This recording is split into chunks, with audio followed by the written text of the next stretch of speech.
9 was always a script that we very much enjoyed because it's a thriller, it's a race against time. Finally, the king is dead, and now what? He told me he wished for Aegon to be king. We're getting into a new territory here where we're standing right on the brink of war.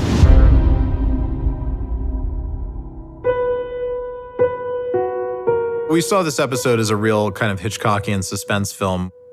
Everything explodes, and Alicent and Otto try to control the situation. So they get everyone and go into the small council chamber and try and work out what to do. Well, at least that's what Alicent thinks. Alicent's horrified because she realizes not only is her husband dead and she has to process that, but secretly her council has been plotting for this very day to come so that they can overthrow Rhaenyra and install Aegon, her son, on the throne, which is the thing that she's wanted, but she didn't want to do it through dastardly deeds.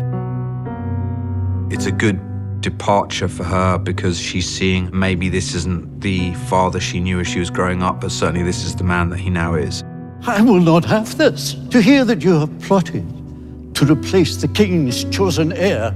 We liked the idea that Beesbury was an honorable man at his core and a real fan of Viserys. And he seems to be this kind of doddering old man who's losing his grip a bit on his faculties. But then we love that he makes this final triumphant last stand and calls everybody in the room a liar and a traitor and then dies for it, but goes out in a very unexpected but I think honorable way.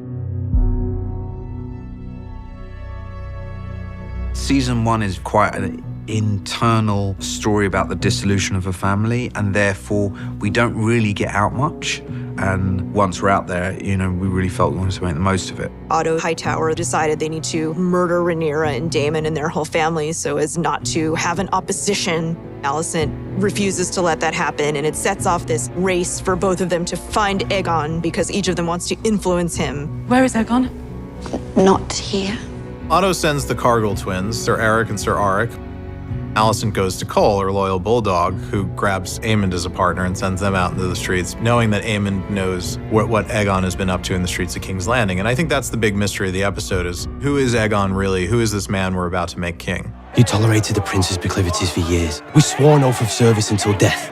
Over the course of episode 9, Eric and Arik show us that they are not in sync, particularly when it comes to Aegon as a worthy king, whereas Arik is okay with following orders. Eric feels more and more that his brother is lost, and during the capture of Aegon, Eric doesn't do anything. He allows his brother to fight Criston Cole, but he doesn't intervene in any way, shape or form, and then disappears.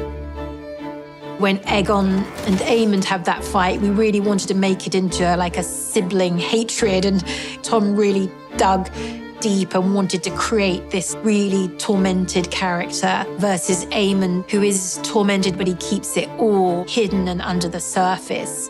I have no wish to rule. I'm not suited. You get no argument from me.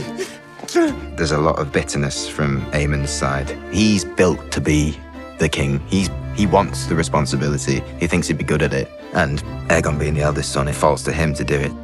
Aegon is an unlikely and unwilling king. He doesn't think his father ever really loved him enough or respected him enough to think that he was worthy of the job. And much like Daemon, Aegon just wanted to know that Viserys loved him and thought him worthy. He'll never really get that because his father died before he could say anything. You love me.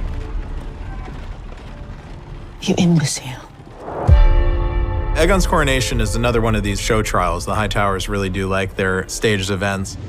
But the idea is that in order for Aegon to be accepted by the people, you have to put him in front of the people and show them that he's their king. So they put on this big, grand pomp ceremony, stick the Conqueror's sword in his hand, put the Conqueror's crown on him, and call him king in front of the people so that the people will accept that that is Aegon their king, not realizing that this is being done without the knowledge of Dragonstone. The word hasn't even reached Dragonstone yet that Viserys is dead.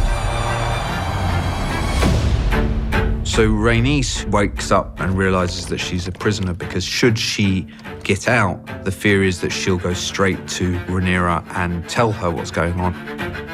Eric Cargill, who's had enough of Aegon and does not want to see him become king, defects from the Kingsguard and takes Rhaenys out of the castle with him, right in the midst of this big roundup to witness the coronation. We needed a penultimate scene, so we tried to come up with what's the worst thing that could possibly happen at the coronation and realized that it was a dragon to be let loose.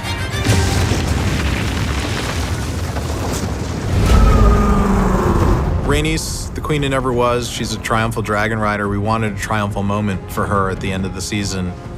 We really wanted to make sure that there was meat on her character. Rhaenys was not passive, and it felt this was an incredibly valuable moment to, rather than have her just bear witness to something, be able to take part in it, but her moral standpoint become the reason for inaction rather than action.